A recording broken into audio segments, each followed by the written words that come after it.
So people would continuously use something to use it as an excuse. I'm smoking dagga because of I want to lose weight. I am having grandpa because of I have a headache. Sure. What is causing the headache? That is the question. Are you stressed? Sure. What is it that's stressing you? Why don't you solve whatever that's stressing you so that we don't have to use grandpa? If ever you have weight loss problems, why don't you go to a dietitian? Do whatever, exercise, before we can get to a point whereby we are now making excuses for to continue to using the substance. Sure. So you need to be equipped mentally also to be able to withstand and say, no, I don't want this. Yeah, because at the end of the day, today I've decided I want to become an addict. Sure. So that's the biggest mistake that we do, or we think that one common who's having a challenge with addiction that they chose. No, I beg to differ there, because we focus more on what people are doing, and then we avoid the question, a most important question of why are they doing what they're doing.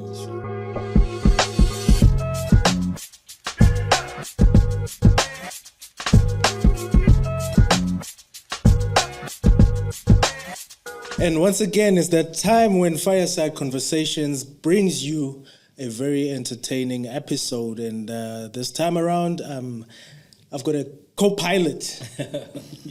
The man. Come on. The mystery. Thank you. Ramutisi. Moren. Introduce yourself to the viewers. Thank you so much. My name is Michael Mutsisi. We are now part of this exciting journey together. And today we've got an amazing lineup. So, Mandla, looking forward for this one, No. Look, it's been quite. I've been saying to Mr. Kumalo here that we've been wanting to interview them for the longest time. It's just that we haven't come around to getting in touch with them. To talk about, because they deal with very serious issues, and I am sure the guests are going to enjoy this conversation. Today we've got SANCA SANPARK Rehabilitation Centre. Come on. And you know that this conversation is definitely going to be intriguing, because it's going to be very informative. And I mean, what an exciting time to actually have them. We're going through the festivities, and wow. I look forward for the conversation. Because this is the time of the year when people are going to get into the habit of doing things which they wouldn't normally do. And some don't realize that you just do something once and you are hooked. That's true. All right. On my left here, we've got Offense Ditefo. She's a social worker at SANCA SANPARK. Welcome, welcome, Offense. Thank you so much for having us on the podcast today. All right, and Bab Kumalo. Yes, on the other side we've got Ntate Hang Kumalo. Siyagamukela Fyrsyd Conversations. Welcome, guys. All right. And then also, while we are on the introductory phase, we are going to be talking to the director, SANPARK, Miss Aneliane. Yes, and I think that we're going to give her a call in a bit. For now, let's just say that also, Fence, kindly, let the viewers know who you are, where you're from, what it is that you do, and how you ended up at SANPARK. Okay. All right. And then I'm a social worker at SANPARK Rehabilitation Centre. Okay, I started with them in 2020 while I was doing my internship. The internship was aimed at finishing my degree at that time. And then remember, because 2020 was very COVID. Sure. Then I applied for Masters in Child Protection Social Work, which then January, SANPARK decided, you know what, because we've seen potential in you, why don't we just absorb you? So I was doing both the masters at that time and also working at SANPARK as a social worker. So I've been with them since 2020, from the 6th of July in 2020. And then on a day-to-day basis, yes, I'm a social worker. I have to do group therapy. I have to do individual therapy sessions. And then currently I've been moved more to a marketing-related Sure. a perspective where the focus is based on presentations regarding SANPARK services. And just promoting the brand itself, going out there to educate people. So now I've moved to being a community social worker. I no longer work with clients, which was very emotional for me. But because I believe this thing for me, it's passion, being a social worker. Whether I'm this side, whether I'm that side, still we flourish. You actually answered my question without even asking it. Okay, wow, okay, yeah. So it's a passion. You don't just do it for the sake of. Very much. I always fight with my mom. Why not a SANPARK? Even when I'm at home, because I have a toddler also. Okay. So I have to balance in between work, being a mom, being an older sister, being a daughter at the same time. Sure, that's amazing. Thank you. Abamtung. Yeah, tell us about your journey quickly. Yeah. Okay, where do I start? Okay, as I said, as you already mentioned, my name is Levam Kumalo. I'm from Jobeton. And then for me, I started being introduced to SANPARK around 2022. I was doing my second year, studying for social work. So I had to do internships. So it was more focused on group work. So that's how I got an opportunity to work with them. So last year, after my graduation, I got a call asking me that am I done with my studies, and then I confirmed, and then they said no, we'd like to have you with us. So I jumped at the opportunity to join the team. Sure. So the thing that made me to join it is because as much as it's been a passion for me to have an impact and a positive impact and to other people. Sure. Substance abuse is a personal matter to me because I've experienced substance problems at home also, whereby one of my siblings is deceased now due to substance abuse, currently faced with one of my cousins who's also struggling with the thing. So it's partly personal to me. It's when I was offered an opportunity to make a difference on other people, then I said, no, you know what, let me do this. So it has even given me a broader perspective, you see, because lack of understanding sometimes can lead one to make unnecessary mistakes, thinking that you are trying to assist or save your loved one. Sure. And you are pushing them even further. Yes, into that. I can attest to that because I did a lot of mistakes before I was exposed. Sure. Yeah, into social work and being exposed to working with people with a challenge of addiction. Wow. Yes. Sometimes you come hard on a person because of love, thinking that it's the only way. And you are driving them even further. Yeah. Because now they are crying, you are not even aware that they are crying. Yeah. Only later then you realize, oh, this person was crying. Sure. And then I failed to lend an ear. Yeah. Okay. Yeah. No, Sixwile Baba. You know what I think we should do right now is to get in touch with Annelien so that she can give us a bit of a breakdown in terms of where SANPARK comes from, and the goals and objectives thereof, of the entity. And I'm just trying to get her on the line. Baba, as you were saying, Wuti, this thing is oh, there she goes. Good afternoon, Annelien. How are you?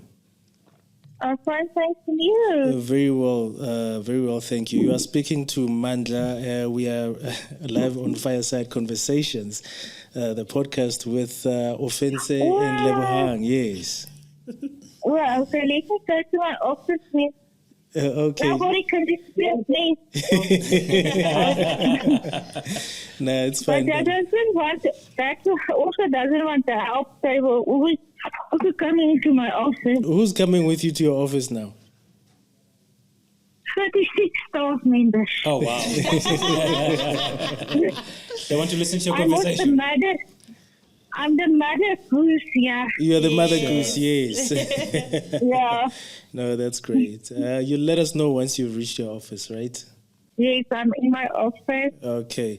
Now that you are comfortable, Annalene, we would like to just ask you a few questions so that our viewers out there can get an understanding of what SANCA SANPARK is all about. Everybody knows when you're talking about rehabilitation centers, we are dealing with various forms of addictions, and so especially, the narcotic kind of addictions.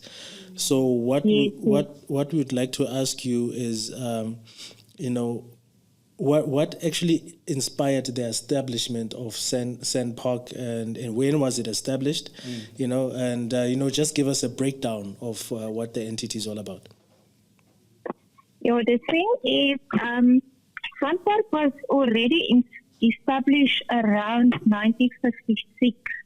So we are here for a very, very long time. It was established by a couple that first it was a home, and it was their home, Mr. and Mrs. Bakker. Yes. And I also experienced, unfortunately, alcohol abuse in their family. And then they saw a need for that in the community. And then they made a promise to God that if God helped their family with the abuse, and then they started to help other people in the community that is experiencing substance abuse. But at that place or that area, the alcohol abuse was more than the substance abuse.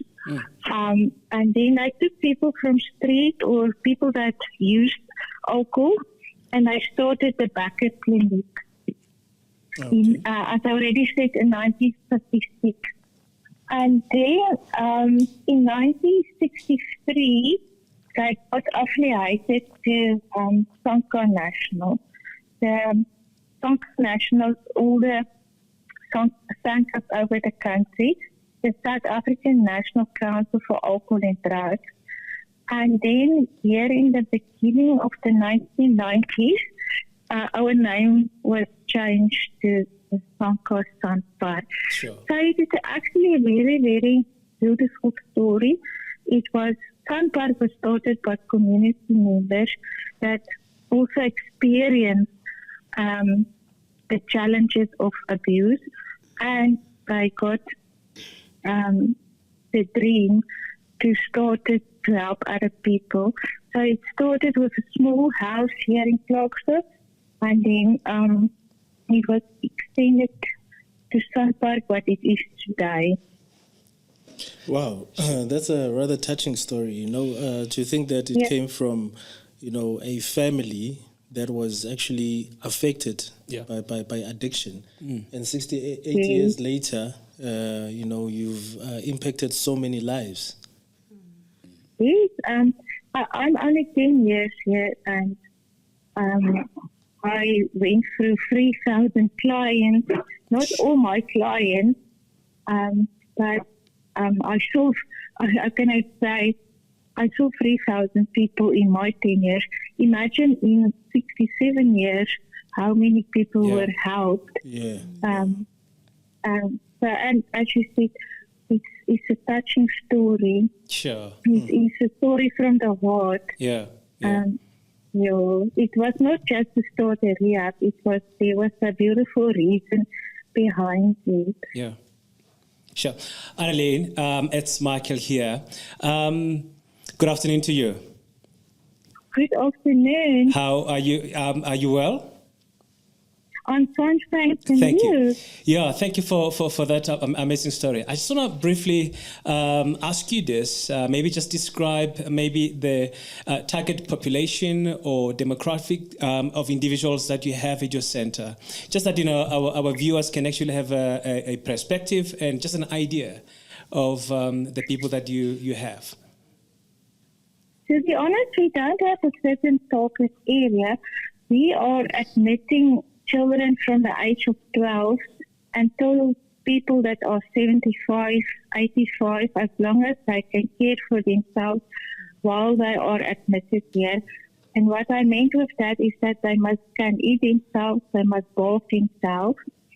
So we don't have an age restriction. Sure. The youngest child that we admitted was 9 years old. And up to 95, if you're still strong, you can be admitted.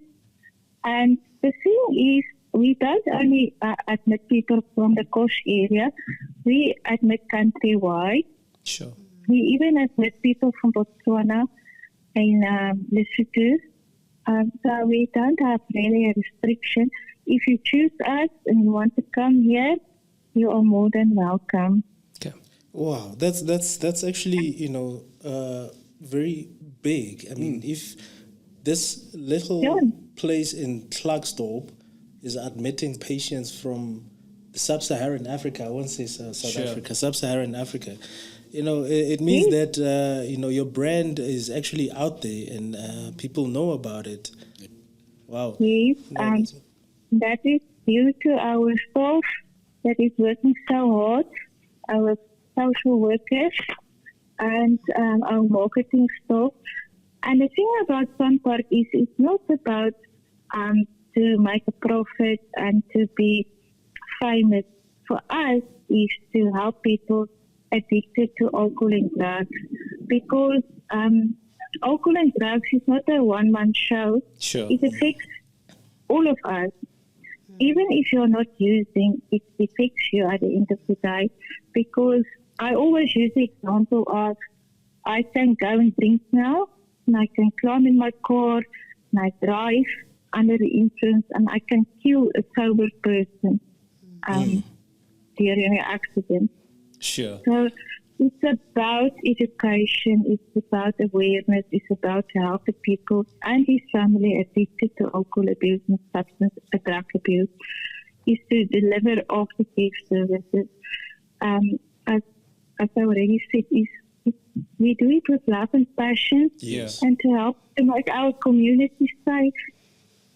Sure. You mentioned that the youngest patient you once got involved with was 9 years old at the time.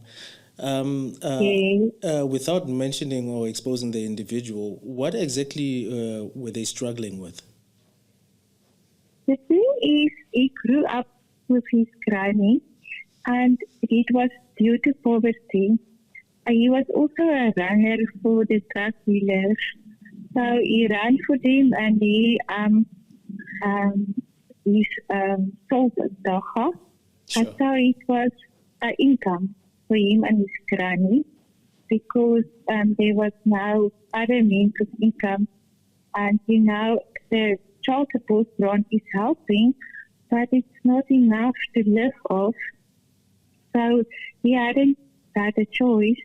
It was the wrong choice, yes, but to sell dagga, and then he trapped into the net of the drug dealers, and then he became a runner for them.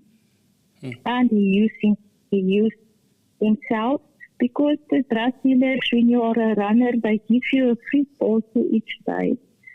And then he also started to use. Oh, shame, man. Sure. Yeah, It's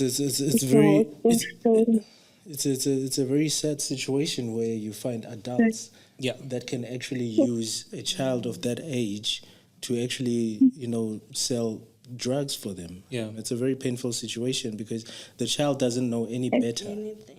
They're acting out of obedience. Yeah. Just one more question. I just want to find out. So, looking at the challenges that South Africa is facing today, I mean, the substance abuse, it has become a pandemic, so to say. Do you have branches throughout the country, or is only in Klerksdorp? No, we have throughout the country. We have SANCA. We are about 31. Sure. Some are only outpatient, and some are inpatient treatment like us. But we are not only inpatient, we also believe in awareness, in education. the thing is, prevention is better than cure. And we even start to educate children at preschool level through puppet shows that not to start to use or to fall in the trap of substance abuse at the end of the day. Because children are becoming younger and younger with the experiment with alcohol and drugs.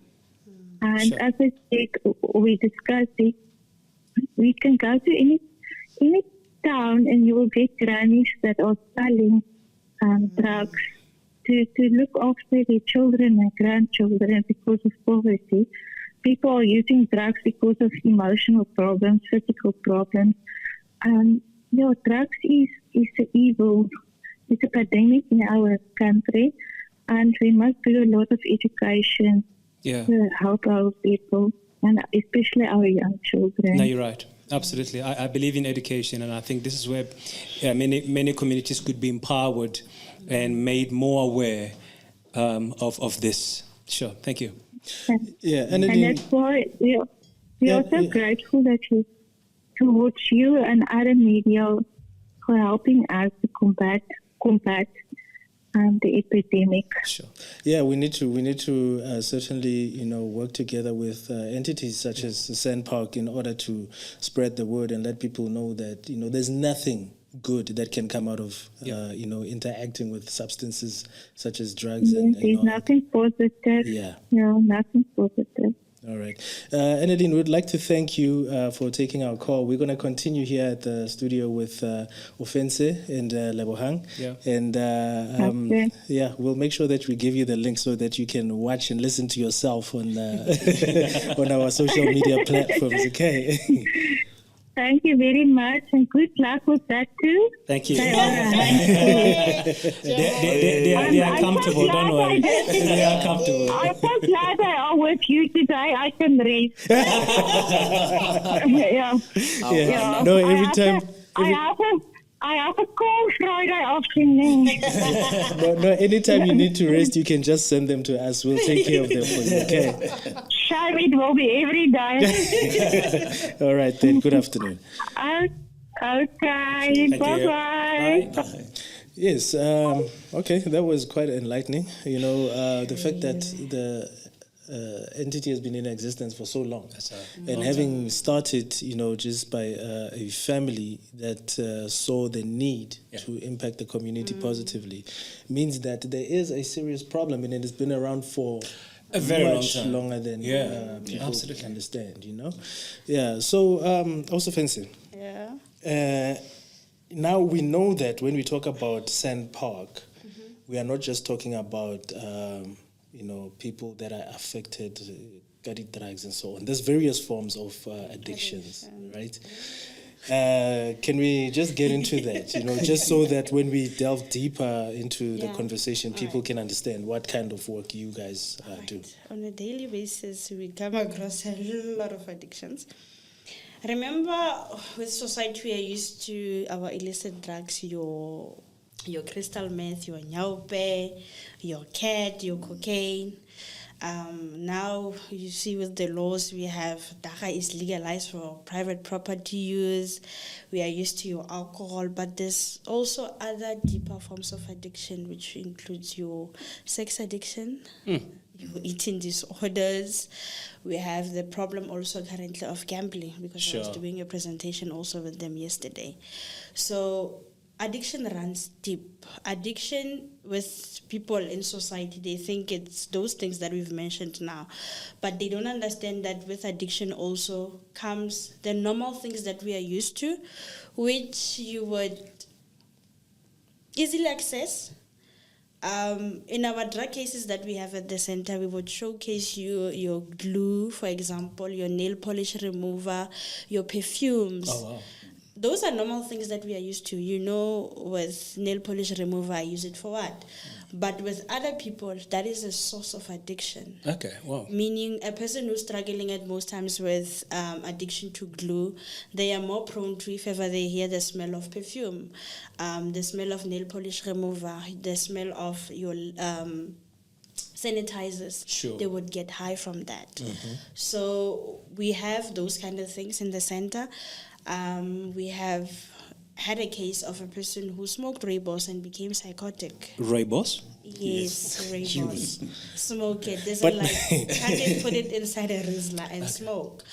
Yesterday I also learned of the fact that when it comes to gambling, I get it, there's legal ways of gambling, then there's illegal ways. Sure. I learned yesterday that actually forex trading is illegal. Oh, wow. I didn't know Yeah. that also. So every day we are learning. Yeah. It's a learning curve. Recently we are busy with a research based on geophagia. Geophagia is your Yes. so we're busy into that also, looking into it because we can see how addictive it is. Wow. You know, the when you mentioned sex addiction, Yes.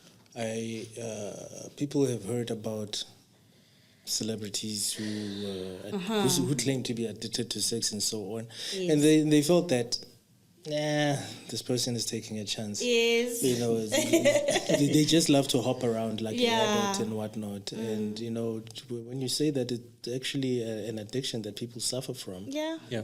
I think Kumalo can also attest to that because we are exposed to, because sex addiction, initially when we would hear the word sex addiction, as you were saying, we would hear it about celebrities and people there in high social status, because when you would look at, for example, the issue of cocaine, Sure. Yeah. cocaine, I get it, makes sexual arousal high. So cocaine, normally we know it with that kind of class, celebrities, people who have money. Ne? But we are also currently exposed in the field with people who would buy bomotsosa go ranking kwale, bikiria ing bo na I want to be a man enough, and then they just buy things, and then those things increase their sexual arousal to a point whereby it's now affected in a negative way. Sure. Yes. Yeah, it's pretty bad. You know, I mean, that I knew that, you know, pornography was one of those Yeah. addictions. Yeah. And True. now, this is new to me, you know, that, you know, sex could be an addiction also. It Sure. is. Maybe it's because people, they don't see it as a problem, because now it's more exposed. People are talking about sex each and every time. Yeah. But now we need to understand, Hori, addiction will start to affect certain areas of your life. Sure. So whereby you get a person who gets frustrated when they don't get to be intimate with Yeah. their partners. Yes. And then they start to be aggressive, starting forcing themselves there. Sure. And then they don't see anything wrong because they are not aware. Wow. So that hence some of the people, they are not even aware. Wow. And then yet at the same time, families are getting broken, you see, yeah. because of that habit, that when you want to Fulfill. fulfill Yeah. your Want to cravings. want to feel satisfied every Yes. time. So when you start to disrupt other people, even yourself, it Then it's becomes a problem. Yeah, Sure. So now we spoke with Annelian about the 9-year-old who came from an impoverished background Yeah. and was led to being a runner, Yes. you know, for drug dealers, and eventually ended up getting caught in actually consuming the substances that he was selling. What are the main contributory factors, you know, that lead people to use. ending up, you know, being addicted, so to speak? Because when we talk about use, we're mainly talking about drugs, but now you've mentioned sex as well. So, you know, Yes. so yeah, what are the main factors that lead people to? I guess we using? look into the social problems that Yeah. society would bring, including your poverty. We look at past traumatic experiences. Like, for example, when you go back to sex addiction, there are others who actually were exposed to sexual abuse from a young age. Sure. Ne? So that is something traumatic that we need to deal with in therapy, as well as the sex addiction at the same time. Mostly they would have multiples. It's the sex addiction plus something else on top of that. We are looking into the issue of peer pressure when it comes to the younger ones. Sure. We are looking into other family-related problems when it comes to adults also. Yeah. But I'm a gambler because I need to provide for the cases that we work with, guys. I once worked with somebody who has to provide for 11 people. Sure. Okay. Financially, they are all back home in Makaya, they're deep in the Eastern Cape. And now it's an issue of financial provision is not enough. So Sure. if ever I'm not making enough, let me quickly see how much I can get on the side if ever I bet with this 50 rand. And then things get out of control like that. So we are looking into such things. We are looking into the fact that also there are mental health related challenges that contribute also to substance abuse. I have depression. I cannot handle the medication that I'm on. The antidepressants, for example, what can boost me? Unfortunately, I've worked with somebody who did research into what can I use as a stimulant. And then he saw cat, and then he started using cat. So it was both now cat and the depression at the same time. So they're adding into all the They're challenges that adding they're into, facing. Yes. Other physical related also challenges. We've had people with diagnosis of your HIV, for example, who struggles to accept that, and then they start dwelling into substances. Sure. So there's a lot when it comes to social ills that contribute towards substance abuse. Your self-confidence. Ulebogang is chubby, he's a boy, and now, no man, if ever do a matakwani, you will, lose weight, only to find out that later matakwani affects also mentally, and then he's hallucinating now. Now he's hearing things that are not there. He sees tiles floating. Hey, but Yeah. So there's a lot when it comes to problems. That affect, because we need to remember addiction. We are not, as she said, that we are not only focusing on because that's a main mistake that we do. We focus on alcohol, drugs, but we forget things like over-the-counter medicine. Yeah. Oh, wow. Okay. Prescriptions. You see, sometimes accidentally you were driving your car, you get into a car accident. You've got this sore ankle that is constantly a problem to you. You were given certain medication. Now you were given a prescription by a doctor. You know us, how we are sometimes. Take one a day, and then when the more there's pain, you want to swallow. Prescription is finished, and it was supposed to last you for a month. Sure. And what do? You want to get more, until to a point where by now you can't survive without those painkillers. So you see, it's something unintentionally addiction. Where now you are focusing on the pain that is in your leg. Yeah. And then, but it ended up you now depending on the substance. So even over-the-counter medication is one of the problems that is part of the addiction. Sure. And on our daily basis, we tend to keep a blind eye on it because we take a grand tech shop. Yeah. So it's normal to us. But now the problem would be how many grandpas one person depend on in a day. Coke. Coke. Your cappuccino, energy drink. When she mentioned Coke, we're talking about Coca-Cola, yeah? Yes. So, umuntu cartel, I'm taking energy drink so that uhlalula. So, uzwenzani every day. Now, I've had a terrible experience with energy drinks, so yeah. It's amazing that you mentioned energy drinks. I mean, how many scholars now, schools, both primary and high schools, parents allow their children to go and buy these energy drinks because they write the exams, they are, they want to be focused. But actually, we don't realize that actually we are opening a door into the gateway, yeah. Sure. Because as Spencer was mentioning, as you ask about different addictions that are there outside, as usual, we do them because of fear or to provide a safety for our children. For some simple thing, cell phone addiction. We've got children now, even umuntu makambe strategy sekatuli cocomelon because umntana ulaleli cocomelon from 8 until the whole day because awufuna ukuthi ahluphaele. But now take the phone, they become aggressive because they can't function without it. Yeah, screen time, ne? Screen time, absolutely. A Wi-Fi? Yeah. Addiction. So no one imagine they can't function. They can't even. They've got communication problem, interaction with other people. Have you had any experience in that point of a cell phone screen? In terms of having to treat. No. But from a personal point of view, yes, and it's difficult. Okay. because she's turning 3 and it's a challenge. Yeah. She refuses to socialize. It's very difficult to get her to socialize. She does it when she sees people there in a group. But if ever it's 2 or 3 people, I want my phone. Is this now My daughter. Sure. Yeah. So you work at SANPARK? You can't let that happen. So, but you would experience it. Mostly the people that we would come across as adults, and they get so frustrated with us in the center. Ne? Yeah. Because in the center, they can only have their phones for 1 hour in a day. All right. Only 1 hour. Yeah. They are all taken for safekeeping, for them also to focus on the program. Yeah. Because if now, for example, I have to stand up and answer my phone, that's something else, you understand? So it's just 1 hour limited for communication with the family. Sure. Forget about work, forget about everything else. Just communicate with them and tell them how you're coping, and then we are back to it. But we would seriously have issues with them. Sure. I want to RHT. My phone is my life. Yeah. This and this and that. And you would find that this person is just on social media. Others struggling with also your porn addiction, for example. Yeah.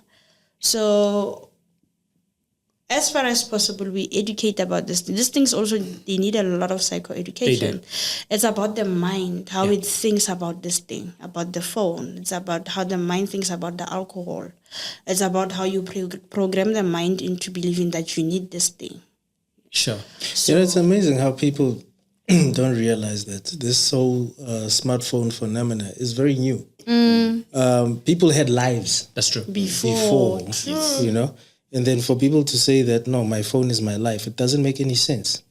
You know, how do you interact with other people? And that's the thing that's also making people to drift away from those conversations that we would have. Uguti, after work, how are you? How was your day? Yeah. How have you been coping for the past week or whichever period? Now we just want everything to be about social media, about the phone. Yeah. I would see my sister also sometimes. I'm just gonna check 1, 2, 3, 4 in TikTok that is school based. 30 minutes later, no. Now the whole thing is the dynamics have changed. Yeah. Now you need to take the phone. Yeah. What is the reason for using the phone? So I think other addictions, they are more of self-control. Yeah. Because, for example, we cannot say after rehab, now you cannot have sex. You can't say that. But it's about control. It's about monitoring how are you doing it. The same also with cell phones. What kind of work are you doing? It's very difficult.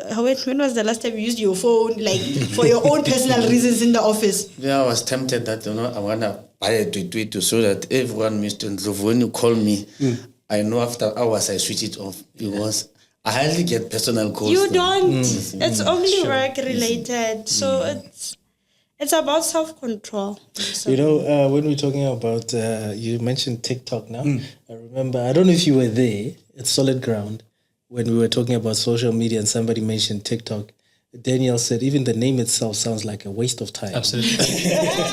TikTok. Shall we dive? No, for sure. I mean, the thing is that, today we want to be liked. Certainly on social media, we want the likes, we want the thumbs up. It's that instant gratification. People don't want to work hard for anything. They just want to get in there and feel like they when you've got 1,000 friends on a Facebook page, how many do you actually know personally? Most probably 10. Yeah. And then when you post something personal, whether it's a video or a picture or photograph or whatever, and you don't get likes, and then it becomes a problem because now it's hitting on your ego. Like nobody likes this picture of yours, and then why do people want to live like that? Maybe it's just like sometimes it's all about being recognized. Neglect can cause that. Sure. And then you're going to seek it outside because even in the house, as we said, Offense was saying about the cell phones that we're paying too much about it. And then you end up, you and your wife, you are strangers living in the same building. Sure, that's so true. You and your children are strangers because even when you come back, those short conversations. Everyone, we are sitting in a table like this. Every one of us, we are on cell phones, and then we go to sleep. we come back. Even we don't have, how was your day? Yeah. So your maid knows your children's favorite meal more than you do, but you are the one paying for the education. Yeah. You don't even know what grade are they on. So if you, as my father, don't acknowledge me and see me, then I'll go and seek a father outside who will see me. You see? We'll see sisters and stuff like that. Then you find them in TikTok and stuff like that. And if now you don't get those likes, that's when, hence you see some they will end up killing themselves. Sure. Some they become obsessed with how they look. 2 minutes more they are under some surgical procedure.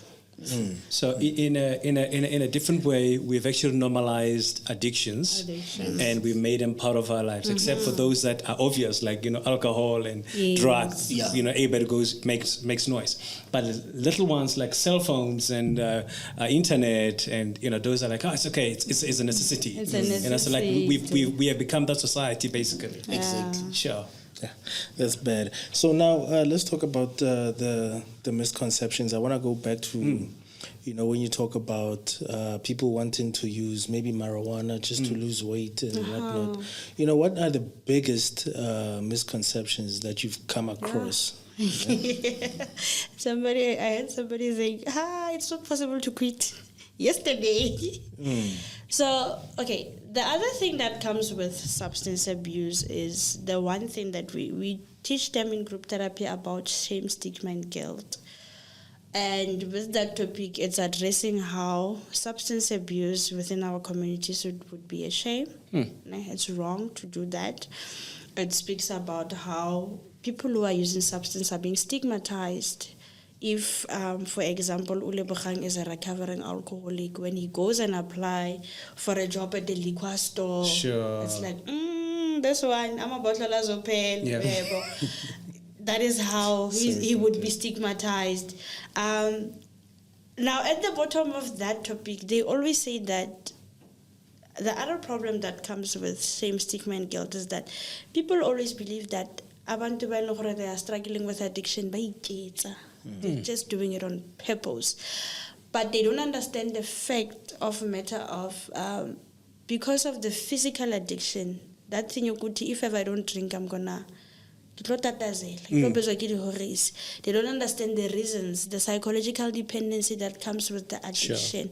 So they would feel like, 2 weeks ago he was sober, now he's high again.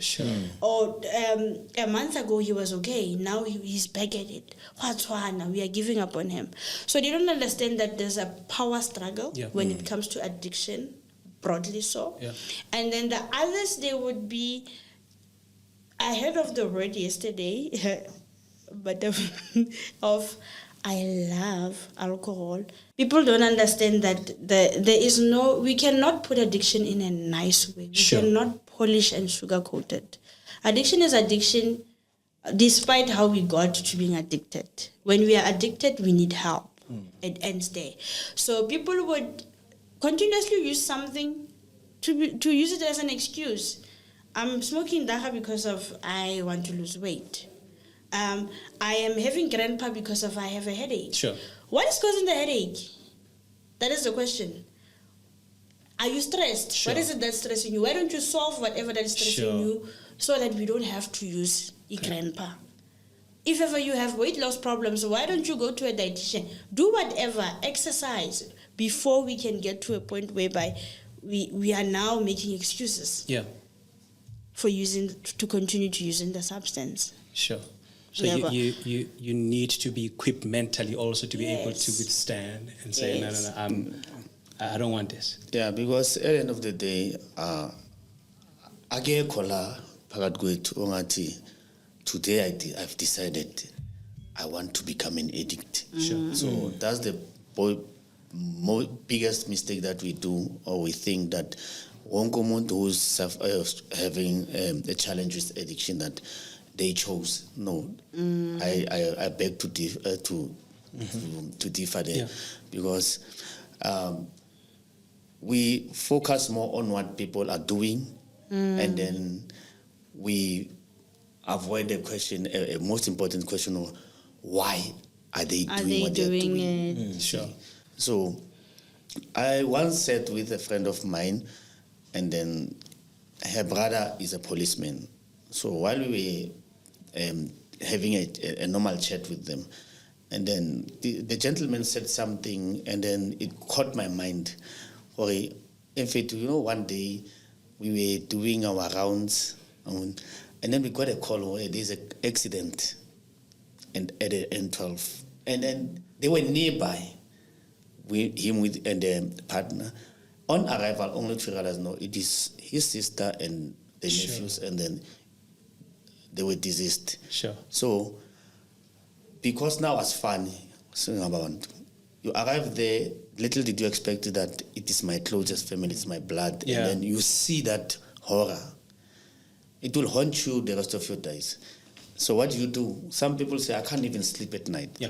Now you start using sleeping pills. Yeah, sleeping tablets, yeah. After a certain period of time, because the body will adapt and start to tolerate the intake of those pills. Sure. It will no longer have an impact after a certain period of time, because we were born like that too. Our bodies will adapt to anything. And they start building resistance. You see? Then what happens? A packet no longer being effective on one day. It comes. And then you don't even see. You're going to start now, why are you drinking sleeping pills? You will even forget the problem. Yeah. It's because of the trauma that I experienced. I'm lali without these pills. I need them. Yeah. They are source of my sleep. And the I'll come and introduce you to something stronger than what you are using. So, do we choose to be addicted? We don't. There is a cause. There's triggers. There's a trigger that makes you end up being there. Sure. And our reasons and our experiences are not the same. Yeah. Never. I met one person again. I was repeatedly raped as a child. And then all the family members, they said they wanted to protect Umkulu. Yeah. You see, or what the community will say if they hear this. You're not going to speak about this. Started throwing herself to other boys because she feels good. I deserve this. Whether I want it or not, it becomes the norm. Now, because sitting alone, the guilty conscience comes with, you know what? No, man, when I'm right, what do they do? To separate the shame and guilt and stuff like that. Started drinking alcohol. After alcohol was introduced to marijuana. After that, gradually kept graduating until now, she smokes everything that is being spoken. Wow. But what is the source? We are all focusing on one thing. She's an addict. She's a disaster of a girl. What we call prostitute or a bitch. But the cause. We are forgetting why she's doing this. The hate and the pain, the kind that is inside that is never told. The stories that are never told. Yeah, that is so true. So the root cause, basically. The root cause, yes. Why? We are focusing on what she's doing. We don't understand the why. I met a gentleman this morning, on my way to the studio, and drunk. Early in the morning, couple 8, 9.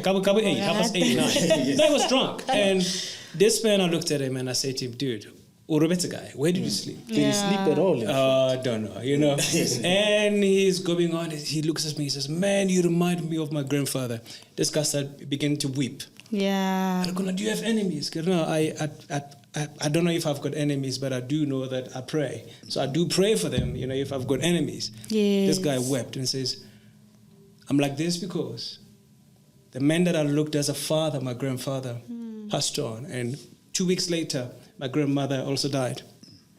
I found myself on the street because I'm running away from the words that they said to me. And they said to me, you must go and preach the word of God. And he says he refused. He ran away from that. Here he is, Motlaxorp. 8:30 in the morning, drunk. So he went the total opposite. Absolutely. Yes. Absolutely. So there is something that, drives people. Yes. But we, in a way, somehow, I say to him, you have a choice. The story that you told me, when you sober up, think about what you just said to me. Yes. Over and above meeting me in the morning, I beg you, go home and think about what you just told me. Because there's something that is haunting you. You need to make right with that. And it's not necessarily what they were asking him to do. Yes. But it's related to that somehow. So there is a root cause for that. Yeah, I'd rather go and preach than be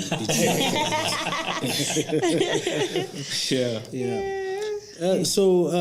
Let's talk about the different programs that you have, in terms of rehabilitation, programs that you have at SANPARK, what people should expect if, let's say, Mandla is now an addict. Yeah. And I've come to a point in my life where I realized that, this is not working out for me. I'm going further and further down the drain. Let me pick up the phone and call SANPARK, and so what should I expect when I get there? So, okay, this is me now. I'm an addict. I pick up the phone. Let me take you through the just hold on a second. I get onto the website, which is sanpark.org.za, and then I call 011-462-4568. You see what I did there, right? Yeah. Or which one is it? Which one is it? Ours is 018.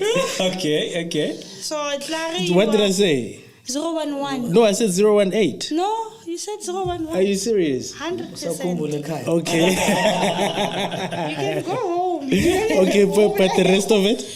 No, it's 018. The kids have 462-4568. 018-462-4568. Yes. If you know of anyone or yourself are struggling with substance abuse or any kind of addiction, you can dial 018-462-4568, and you'll get further assistance and direction in terms of what other steps you should take. Yeah. So now I've just dialed the number, or I've WhatsApped 079-510-9415. So now I'm getting in touch with you guys. So what are the next steps? All right. We will have to check and assess. When people society thinks about rehab to a certain degree, they're thinking, oh my God, the child is going to prison. They're going to be locked in. But it's not like that. So we work with people who are willing to change, who want to change. It doesn't matter the type of referral that was made. People who are unfortunately only forced to be in SANPARK would be through a court order.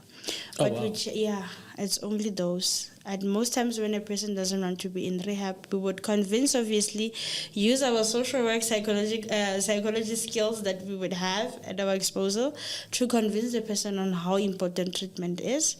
But if ever a person starts to being a danger to especially the staff and other service users, then we are forced to discharge. So for inpatient, we focus on, yes, is the person willing to do it? If ever they are willing to do it, then they would have to be admitted to the center. Okay. Yeah. And then with your admission comes 4 phases, I think I'm jumping, 4 phases of the treatment. In the first phase, we focus on detox, on cleaning up the system. So I'm addicted to prescription medication, to your glue, to your whatever. The detox works for that. Sure. And then after the period of detox, now we run into a therapeutic program that is for 3 weeks. In the first week of the therapeutic program, that is when you are introduced to group therapy and individual therapy sessions. Because we are a multidisciplinary team, that is where we would also involve the psychologist, the psychiatrist, all those systems. Within the first session that a person would have, Lebogang will ask you, hello, who are you? Where do you come from? What problems do you have? All those kind of problems. And then after gathering the problems, all of them, from physical perspective to your social, to psychological, to whatever history that you would have from the past, then we create a treatment plan for you to say, okay, this one needs to see a psychologist. This one also we would need a financial advisor. This one we would need, for example, a family advocate. Oh, wow. So we outsource whatever. Okay. Yes. And then within that week, we also introduce the family into the program. Because others, they are referred by work. You'd find that the person comes from Rustenburg, but the family is in the Eastern Cape. Wow. So you would have to call and find out, where is this person coming from original? Does the family know that this person is in rehab? all that. So we build a relationship with the family in order for us later on to educate them on how to support this person after discharge. So the family is involved in the program. Then the last 2 weeks, the second week of therapy, we're focusing on, is this person motivated to change or not? Because others, they do it they're in it for the outcome. We've once worked with, I think he was 21. He said, now I'm just going to leave tax because at home they promised me a car. So if he doesn't get a car, he is going back. Oh, wow. Yeah, so we work with motivation for change. Then the last phase, it's more of, is the person ready to be discharged or not? So our treatment is very short, but for inpatient, but longer because we have aftercare. Also for a period of 12 months. Then for those who would want not inpatient, those at early intervention. Early, it means I've been experimenting with DAGA and I think I'm going to have a problem to quit this thing, for example. That is a person who would be at an outpatient type of program because they are willing to change. Then we constantly do a drug test during their sessions. So they just come in for the session and go. Unlike inpatient, they are in the center for the entire 28 days. Sure. And the treatment is increased. It stretches to 5 to 6 weeks, even longer. If there's, for example, mental health challenges while in the center, then we would have to refer to a psychiatric hospital, and then the person has to come back again. You have currently somebody, Yeah, a lot. So sometimes it's medical related challenges. Yeah, refer you to hospital because others they need long-term facilities, so you can't just discharge because we are run by other entities, Department of Health, your Department of Social Development. So we don't just do a premature discharge. We could Mandla is not fit for our program, go home, bye-bye. No. Sure. We have to refer somewhere else also. So up until we have such a response, then we would have to hold the person to a certain degree within the facility. Let me just maybe double tap on that. So the patients that are not willing, because if there's a willingness in you, you are saying, I'm looking for help, so please help me. And there are those that, like you said, it's through the court, or you have to go. Yeah. How well, I don't know, there's no other way to put it. How difficult is it to work with those people? And we see the results that are desired. Oh, Nkosi yami. There comes a time you forget that you deal with a person who's not willing to change, because now, remember, they don't see there's a problem. See. Other people see it, but they don't see it. They've got a problem. So it's all about how do you convince them, how do you remove that veil out of their eyes to see that there's a need for this. I once came across this guy. He will constantly say, you guys are trying to get me out of alcohol. I had to ask him, where are you originally from? He told me the place. I'm like, where am I from? No, you're from Klerksdorp. So have you ever met me beside this place? Sure. No. But now I'm the problem who wants to make you stop drinking. And then along the way, you know what? Some people, it's all about, along the way, he started to ask relevant questions, sometimes good to know. And like, why need to say good one? Okay, tell me, what do you think about the good bakuletela? I'm like, no, I was banking at work. As we speak now, I'm facing dismissal charges. Sure. So actually, I'm here to save my work. So my job. Why don't you go back then? Because now you don't see a problem. In fact, so you agreed. So it's all about finding a way to communicate, come to their level, make them realize, good to know, this is affecting you. The fact that you are fighting to save your job means that alcohol is a problem in your life. Yes. So some people, they don't understand, good to know. why is it? And also, you can't tell me all the people here at SANPARK are not drinking alcohol. Yeah. The question now you need to ask them, let's say there is a person who's working here who's drinking. The question is, do you think Bakoleta 20 who are running after them with guns, you see, who are threatening their families? Sure. Do you think those people you are referring to, we are comparing them to you? Do you think they are banking at work? Or they are always here? Sure. See? Do you think their families are falling apart because of the effect of the outcome of whatever that you do when you under the influence? No, Sure. they don't. So now tell me, between you and them, who do you think requires this? Yeah. So it's all about the matter of making them to understand. And asking the right questions. Asking the right questions. Sure. Some they will realize they've got a problem, but still have fear. Manje, if I leave this because I can't sleep. You see? So it becomes a challenge. But in most cases, they come fighting, holding on to that thing. So some along the way they realize, and then they decide, you know what, I never realized. I said I thought my family are in Tandi, but I didn't realize I caused all these problems that are sitting here. Sure. You see? So within your program, say now I'm in there for however long, do we do sessions only, or there's also physical activities that we do? To rejuvenate. There is a lot. We've got a gym. Okay. They lift. We've got swimming pools.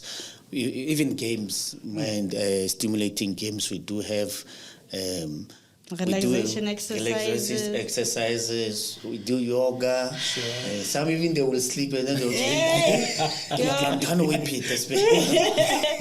I had this friendly person from Eastern Cape. He was like, Tata, yabona izinto zakho zomama. I'm like, okay, give it a try. And then he wanted to, hey Kumal, count pin and ibiza ntoni. Yogurt. And then we'll tell his fellow other concerned people when they come, yeah, kunenye ntutu Kumala was this. Siyango matras ngapha ya. Kulalwa body. Over long look at sleep. So we do have different stimulating activities that we do with them. So we believe in one thing, they are not just there to sit with us, look at each other. So they need to have different activities. So we start the day as normal as you are. Okay. Around 6 o'clock, they are already up. But the most important thing within our programs, we are not only focusing on the mental side and the physical side, but also the spirituality part. So we do have every morning devotions where there will be church services, prayers. Even Sunday we've got a church also. Oh wow, come on. Yes, we've got a literally church building. An actual church with the keyboard. With the keyboard. They are busy there. Finally, praising La Paz. Glory! Yes. So others we would realize, I've worked with once a client who therapy was not so working for him. But spiritually, that guy flourished. Sure. He flourished up until now. Unfortunately, yes, he did lose his job. But that God is with me. God is guiding me. I'm a child of God. I needed to repent. I needed for this to happen so that I can repent. He's doing well. I'm sure he's a better person now, even though very. So with him in therapy, as much as we would talk, as much as I would use a lot of, I tried everything. At some point, we were sitting in the office with pillows. Wow. Trying to have a conversation, Today we are not talking, we are just outside. Tomorrow let's try and watch a video and see what do you get from this. But it was not as effective as when he's at church. Sure. When he's at church, he's just a different person. So sometimes, because we know, we all get, I always tell them when they are leaving that, I hope that you took something from SANPARK. Yeah. If it's not within the therapy that you were getting, probably at church you got it. If ever it's not from church, probably at the gym, at those realization exercises, you took something. Because like with the realization exercise, the whole point is to calm them down. They have anger issues, some. Yeah. There's something that is inside that is boiling. So all this other extramural activities, they are with the purpose of making them aware of something within them. Within the detox program, we have our auxiliary social worker and psychology intern who are running it. You would find but over time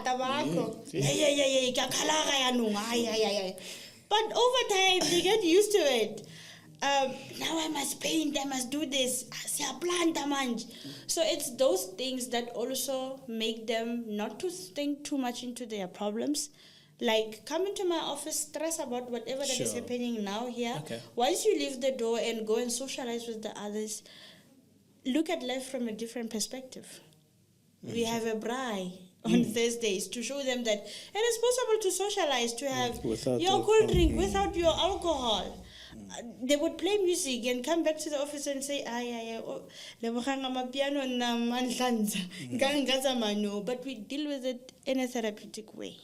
So is that part of the preparation for Yes. the family outside now to get Yes. involved? Or it's Mandla liked soccer and he flourishes there. Yeah. Please get him into a soccer team, or so that we continue. So We it's not just for the continue. center, but it's also preparation for the exit, For I guess. discharge. Hence we do those prize and stuff, because we are not saying we must pave there just because you stopped drinking Drinking. alcohol.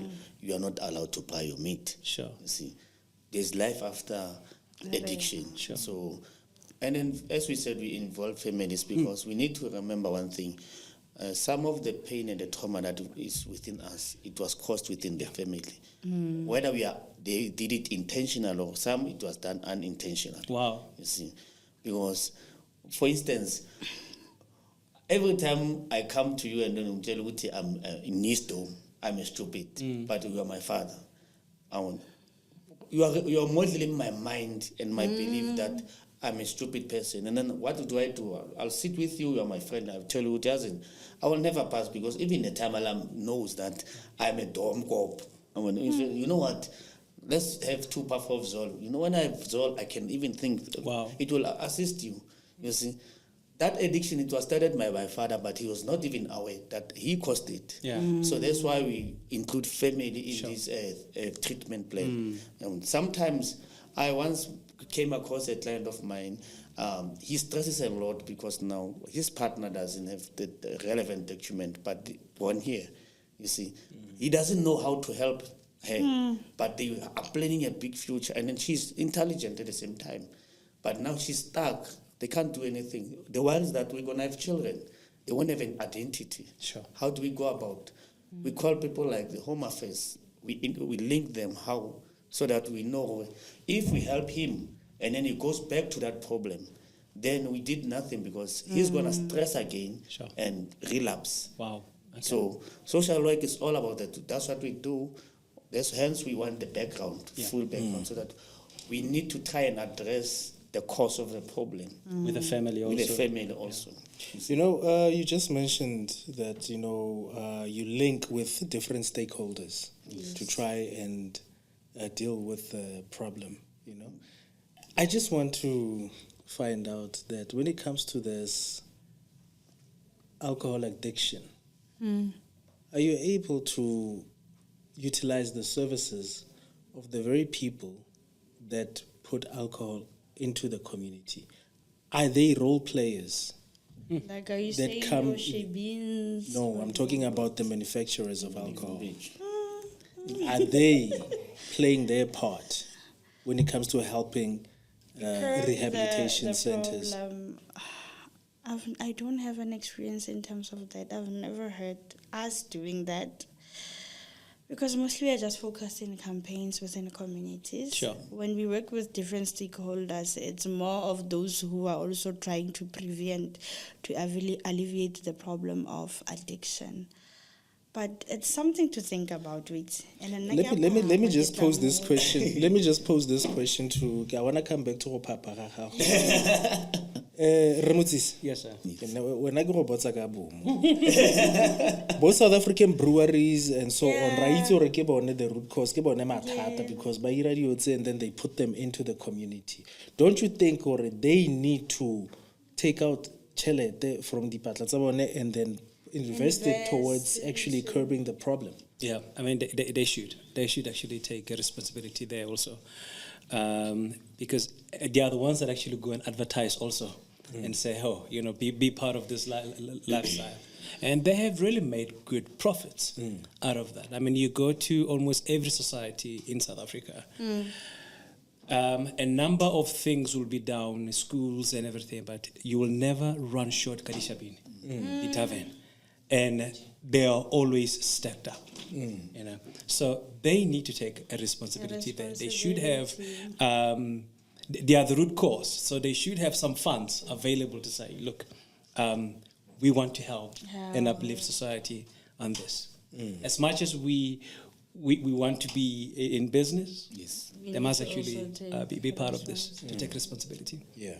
And I think there is a way, because yesterday the presentation that I did with the Northwest Gambling authorities, they spoke about that like your places like Sun City, for example, from the profit that they make, they have to pay.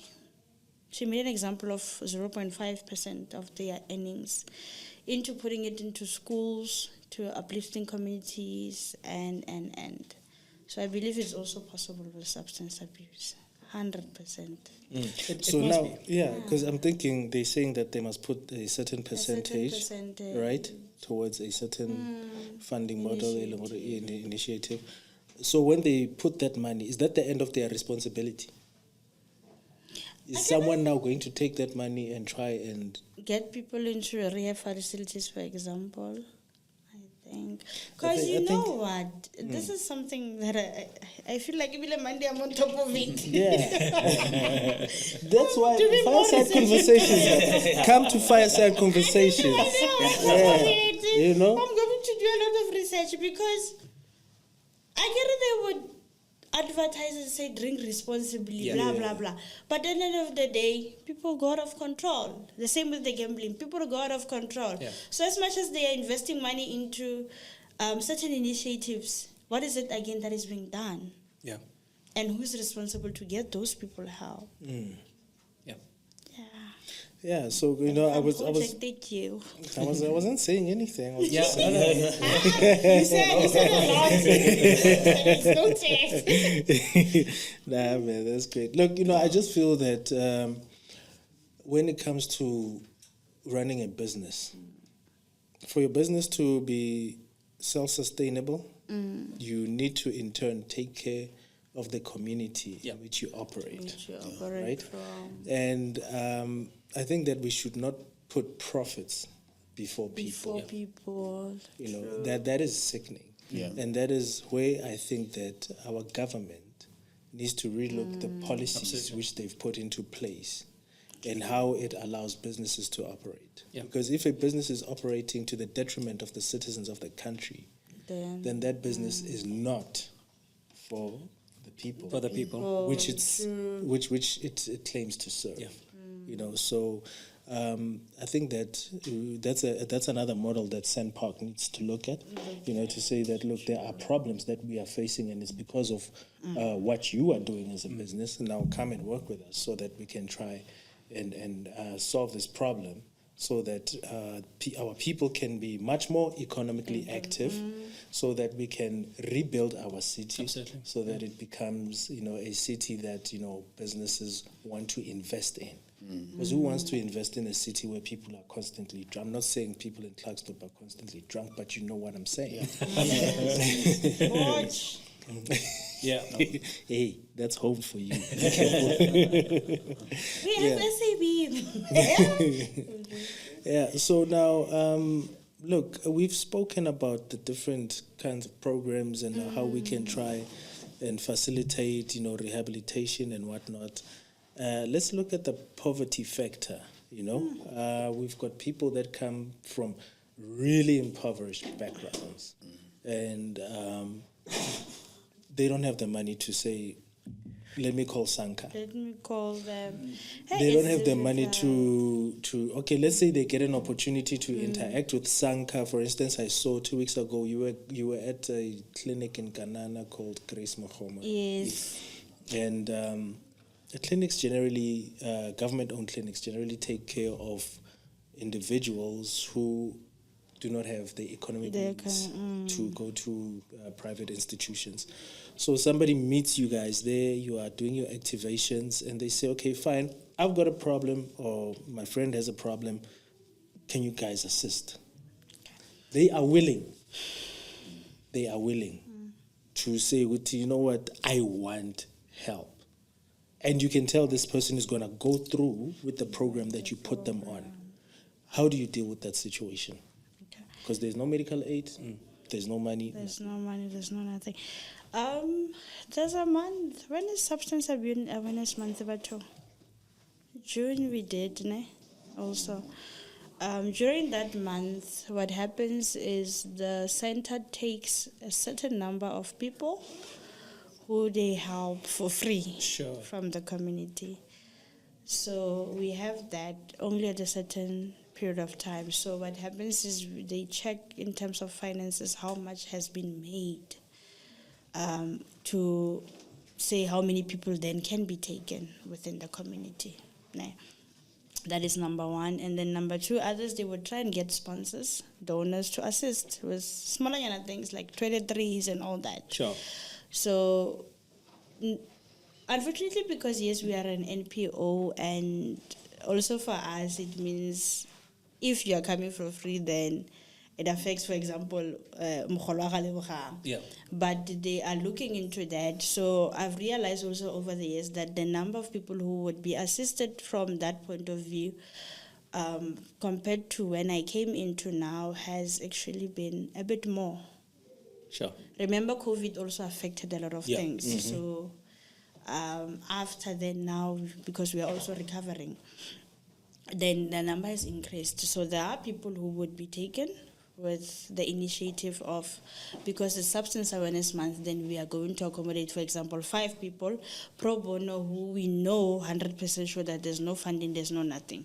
So what happens is, every time we always have social worker available, we would make an appointment. You would find that Mandla is struggling, but there's no financial means. We just do the assessment at that time. Sure. So from the collected assessments at that time, then they will find over time, hi, how is Mandla coping? Does he still want to quit? Come, let's talk. And then they see what can be done for such a person. Others, unfortunately, because of the severity of the problem, then we would refer.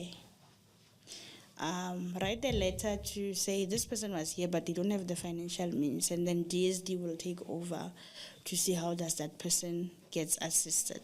We have the other facility, the outpatient one, that you used to do the internship at. Yeah. So these are some of the systems that we would refer people to if we cannot assist them at all. Sure. Okay. So if people do have problems and they don't have the financial means, yes. So you're saying that they can get in touch with you, and Yes. you will find a way of putting them in touch with relevant bodies. Relevant stakeholders, because sometimes with other people you would find Mandla, this person really does need help, but they just don't know where to get help. They don't know, there's also DSD that is doing these things through. Sure. Even though there's a waiting list, but they can help. There's RIDE, there's that, you understand? So we would refer these people to such entities. Okay. Yeah. Okay, so now when looking at different cases, are you able to identify whether a program is working for an individual, that actually is seeking assistance? Yeah, we do. More especially we because we've got an aftercare program whereby all those who are being discharged each and every month, they come in to check on their progress, even their families.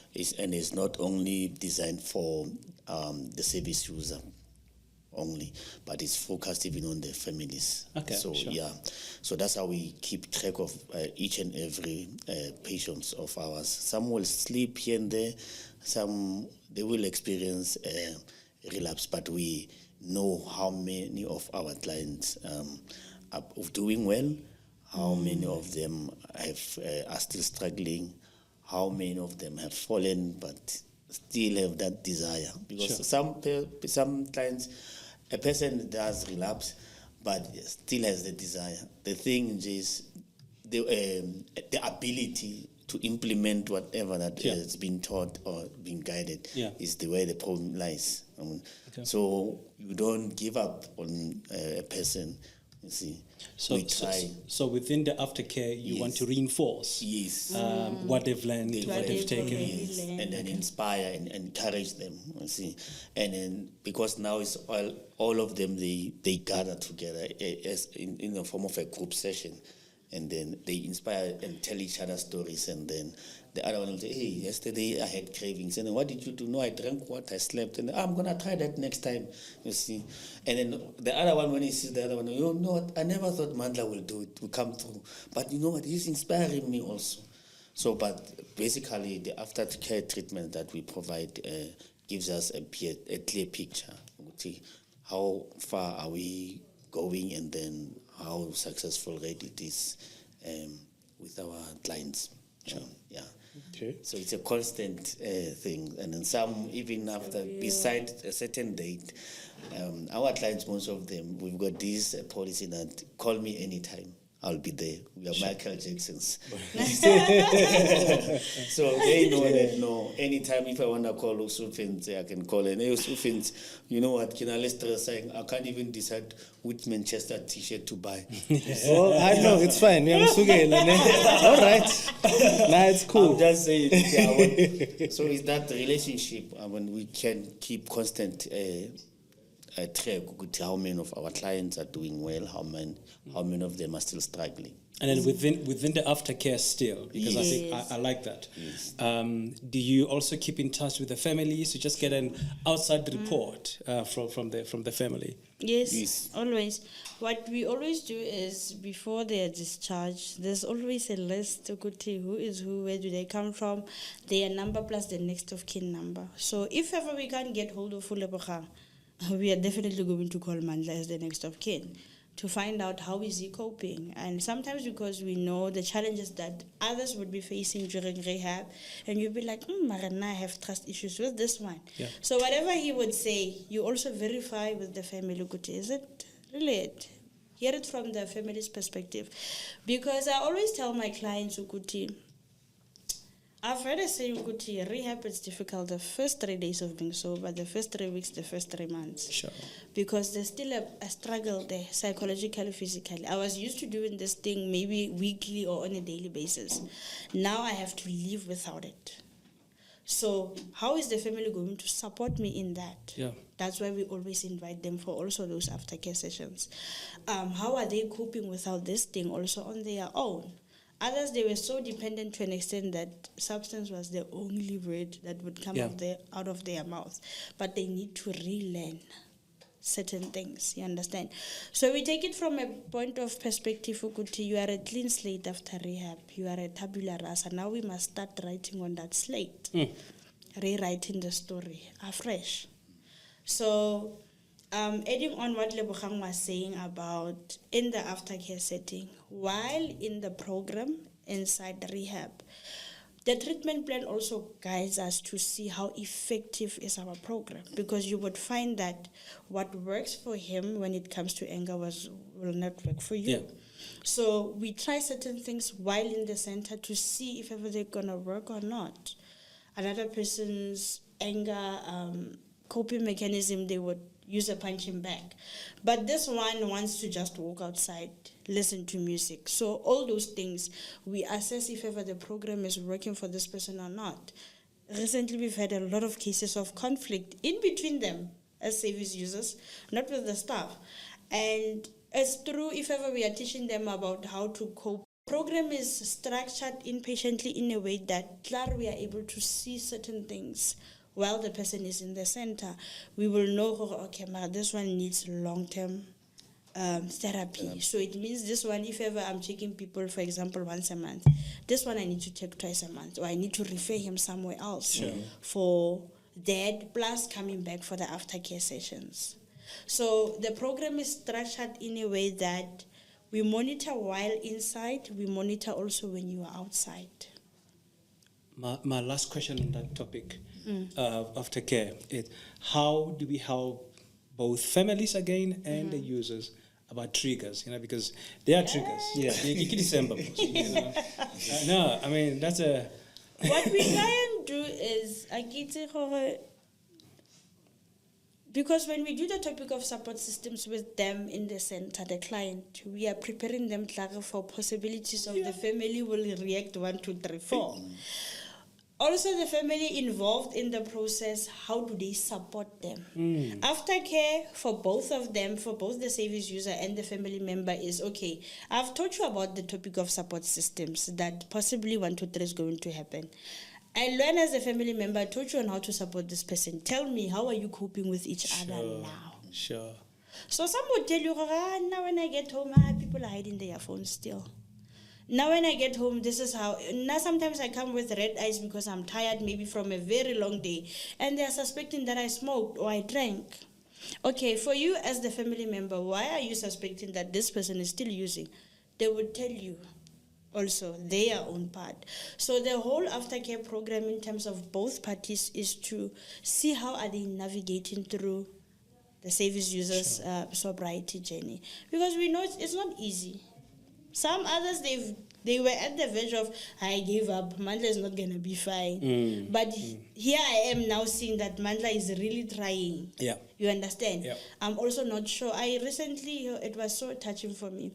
A client of mine who would always tell me, no, I'm fine, I'm coping. Then the mom WhatsApps me, you know what, I've seen that Muketeket is doing 1, 2, 3, 4.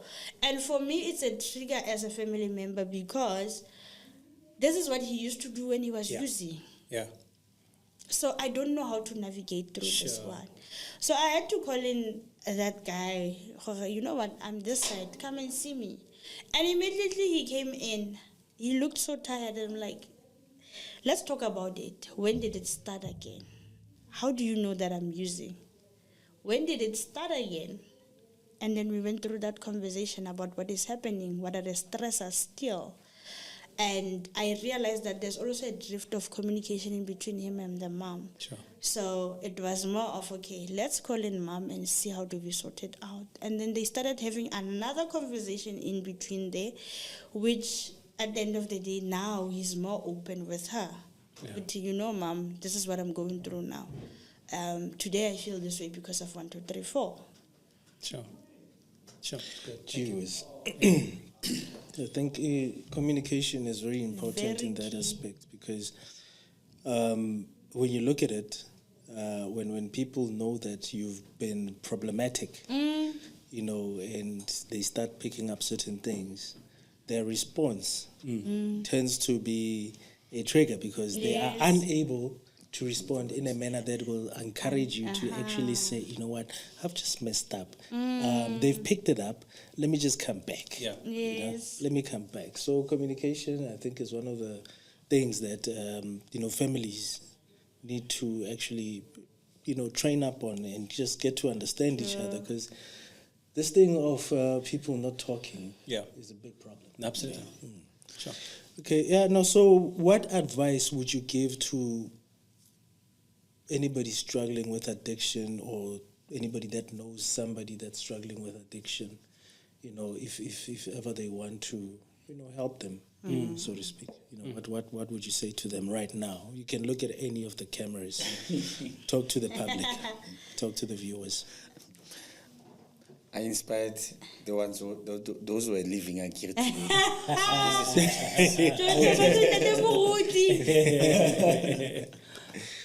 They are always throwing it at me. Today's your chance. You can't be off guard. Because obviously, we know that we are going into that time of the year, festive season, and look, alcohol or beverage making companies are going to be making a killing. I Yeah. think it has already started. The It moment we has. get into, is it October? Yes. They say we are getting into the months, Yeah. and Sober. People can't wait. people can't wait. They're starting already because the weather is even changing. Yes. It's more allowing for Yeah. people to be outdoors and whatnot. Get-togethers. Yeah. So, what would you say to people? Right. As we get into this I'm time going of to age? reflect back on what Lebogang was saying at the beginning of the conversation as point number one, Ukuti. When he said addiction is personal for him, I understood where he's coming from with that. Because people see us as professionals and they think we are perfectionists. We don't know this thing, we don't understand what they are going through. But what they don't also understand, which we never really talk about, is that we also come from a certain background where we know people who are struggling with this thing. And for them, as the service users or the public, with exposure to such systems as SANPARK, with funds available, utilize as far as possible. Yeah. Because there's somebody sitting out there who's struggling with this thing and doesn't have the means. That is number one. Number two, yesterday when I was doing a presentation, I reflected a lot about the levels of use. We start with, we are abstaining at level 1 to level 2. Now we are experimenting, and then the levels deepen up until we get to the addiction. Sure. And what I was saying in that presentation, which I would like to share with the public also, is that from all of us in the studio, out there, we are all in a certain stage of addiction. When I'm abstaining, I'm at level 1, yes. I'm still there, but I'm abstaining. But once I go to level 2, I'm experimenting. There's something that is happening. So with the public, with somebody that you know who is struggling with addiction, who is struggling with gambling or whatever form of addiction that you have, just know that we are here for you. There is help. It doesn't have to necessarily be at a point whereby a person is being admitted. Sometimes there are people who just need a conversation for a day, and then they're able to let go of this thing. There's a person who's going to need a conversation for about a month, and then they're able to let this thing go. There are people who would need, unfortunately, to be admitted. However, help is there everywhere. Sure. We have a lot that can actually help from a young age up until to your older people. Because for us, it's like Annalien had said over the phone, it's not about the financial gain, but it's about ensuring that we are safe. Because we would recently, which was personal for me, recently there's a client of mine who committed suicide, and Sure. who constantly we would have a conversation on a weekly basis, if not 2 weeks. It was often said, today I'm like this, I'm like that.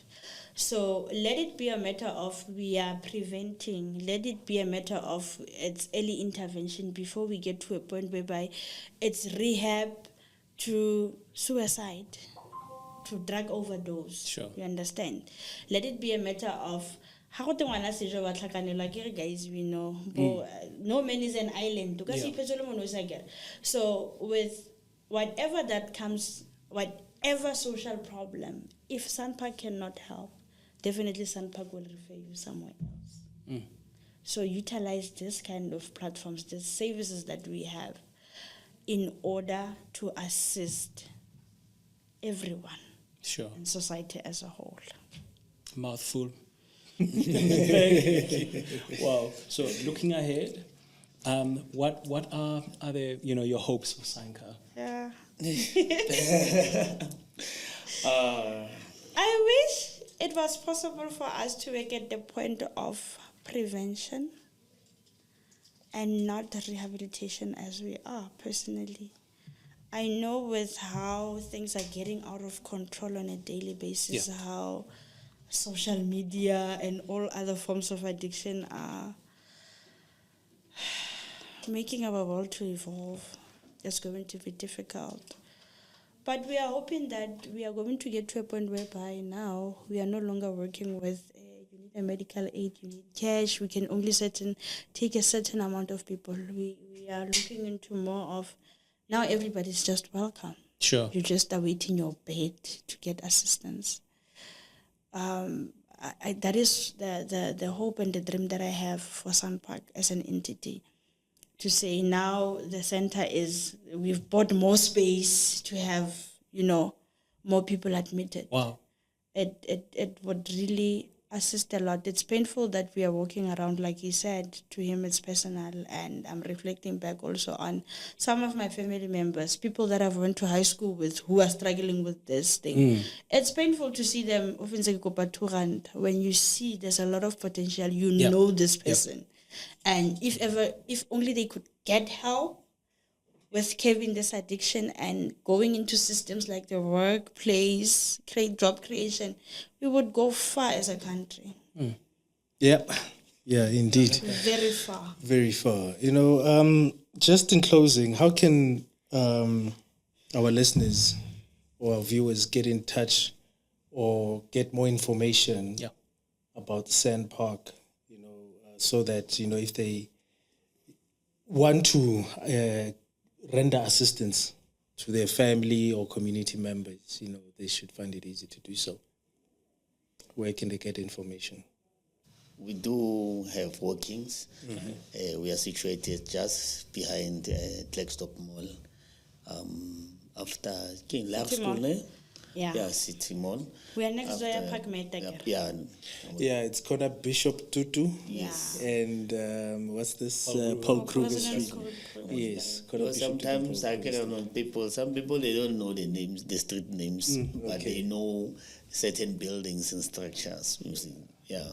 So I think that if we can use the landmark, what's that other hospital that you are? Park Med. Park Med. If you say Park Med, you are just on the other side of Park Med, that very street. Yeah, okay. You'll find us there. And then, as you said, we're busy calling our cell phone and our numbers. Yes. No, I can easily do that for you. 018-462-4568. And the WhatsApp number is 079-510-9415. Yes, okay. No, that's great stuff. And we have Instagram also now. Yeah. Hey, I didn't even know. I know Facebook is very prominent, but we are evolving. Because they said, we are going to remove you from our Instagram. Even I'm in the Instagram. So, Okay, do you know the handle? Or maybe we'll give it. We will give it next time. And there's also an email. Oh, yeah. What the email is info@sanpark. Okay, fine. Before we get into that. Because I think we are just throwing things around. We are just as of now. Look, we really appreciate the fact that you came here so that you can just share a little bit more information about what SANPARK is all about. And thank you very much. I've got this actually. So are we 7 Okay. Just a little bit about what SANCA is all about. SANCA SANPARK. I need to be specific about the names. It's called SANCA SANPARK Rehabilitation Centre, and as you are aware, they actually deal with all kinds of addictions. And they've got different programs that suit different individuals based on, your problem area, your root cause. They don't just take you off the addiction. They try and find various means that they can assist you with so that you can actually stay off the addiction. And they've got an aftercare program that runs for a period of about 12 months, if I'm not mistaken. Yes, so, SANCA SANPARK is an organization working with the prevention and treatment of substance abuse and addiction in all age groups. They provide inpatient and outpatient treatment and also provide aftercare treatments once you've left the facility. They also have outreach services, and their facilities are well equipped for patient treatment. So if you or your family member or community member are struggling with substance abuse, I think that it's very important for you to actually get in touch with SANCA SANPARK. Whether you are from Klerksdorp or anywhere in the country, Because we are going to be on social media, let's be specific, anywhere in South Africa and neighboring countries, because they do take people from neighboring countries. You are more than welcome to get in touch with them. Their contact details are as follows. Their telephone number is +2718 462 4568. Their email address is info@sanpark.org.za. That's info@sanpark.org.za. And you can also visit them on their website, which is www.sanpark.org.za. That's www.sanpark.org.za. I will also give you a WhatsApp number because it seems to be one of the most easiest means of communication. Their WhatsApp number is 079 510 9415. That's 079 510 9415. Yeah, that's it for the day. We are very appreciative of the fact that you guys came at short notice. Sure. And by the way, we were supposed to actually interview someone that came from that actually went through your program. Yes. And it's unfortunate that they couldn't be on the show. That was going to be fun, actually. That was going to be very fun, yes. You I'll know? bring somebody. Don't worry. Yeah. I'm a woman of Invite many us. talents. We promise you. Yes, you know, because I feel that, you know, once we have somebody that has been through your program, them sharing their story here, you know, it will have that much more of an impactful, you know, conversation, you know, so that people can get to understand that, you know, the people that work at SANPARK, they are also human beings, and they've dealt with similar situations. They come from backgrounds where you find that it might not be an immediate family, but with you it's an immediate family member. You know, they've seen these things happen, and they know what they are doing. Not only did they go to school for this thing, and not only are they equipped with the knowledge and the skills on how to assist, but they've got the experience as well, because experience is the best educator.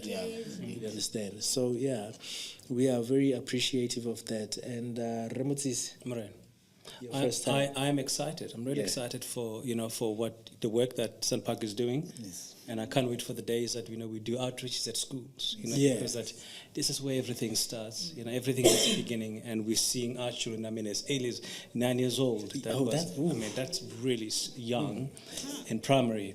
So we have a lot of work to do. And A lot. Indeed. A lot. Kind of about what you're on the other school. Are you kidding me? Yeah. I'm telling you, these kids will tell you the most things that you don't even expect. Because with school children, mostly you would be expecting bukodin. Yeah. They would mix Sprite with cough syrup. Yeah. No, they will tell you, no, you're going to watch choco, no. Sure. We're late. That's Yeah, amazing. it's very sad, really. So your work is literally expanding. Expanding on a daily basis. More and more people need to be, to be involved, and so. Okay, now here's a challenge for all of us. First of all, I'm going to start by saying Fyrsyd Conversations is your official communications partner. Okay. We will just have to sit down with your team and Annelian and so on, to say that we are going to be recording a lot more of these episodes together with you. Okay. And we're going to zone in on the different aspects of Certainly. addiction, and then we can start sharing stories, and then we'll also encourage people that go through your program to come and be a part of this, so that we can actually try and see how we can assist other people, because once you put these things out on social media, they are going to be seen by a number of people. Now here's the second thing, which is something that's the fact that now you really want to work on what we spoke about earlier on, involving South African breweries. Here's the challenge. Fyrsyd, together with SANPARK, we are going to approach a number of stakeholders. Sure. Yes. One of them being South African breweries. Okay. We are going to ask any viewer who has a family member, or even if it's themselves, and they are struggling with alcohol addiction. Yeah. I'm being specific about alcohol addiction, because now we need to see how proactive our our business, our businesses in the country are in terms of helping to curb the social ills that we are facing. So we are going to talk to South African brewers. They're going to help us with getting that person through the SANCA program, SANCA SANPARK program. And then not only are we going to deal with that situation with your aftercare program, that person, depending on their situation or background, if they are unemployed, they need to be upskilled so that they can eventually find a form of employment which is going to be on a permanent basis.